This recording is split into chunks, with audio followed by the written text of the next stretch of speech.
তো গাইস আমি হচ্ছে এলাকার সবচেয়ে গরিব একটা মেকানিক, কার মেকানিক। তো গাইস আমি হচ্ছে কার, হুন্ডা এইসব ঠিক করি।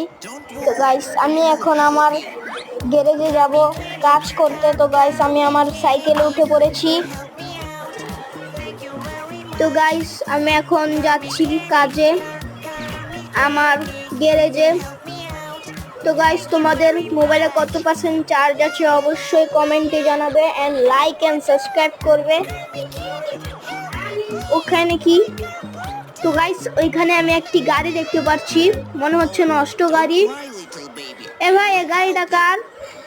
জানি না ভাই, 1 বছর আগে অ্যাক্সিডেন্ট করে গেছিল, এখানেই রাখা আছে 1 বছর। তো গাইস এখানে একটি অ্যাক্সিডেন্ট করা কার দেখতে পাচ্ছি এন্ড আমি এটা আমার গ্যারেজে নিয়ে যাব। তো গাইস পার্ট 2 তে দেখতে পারবে তোমরা।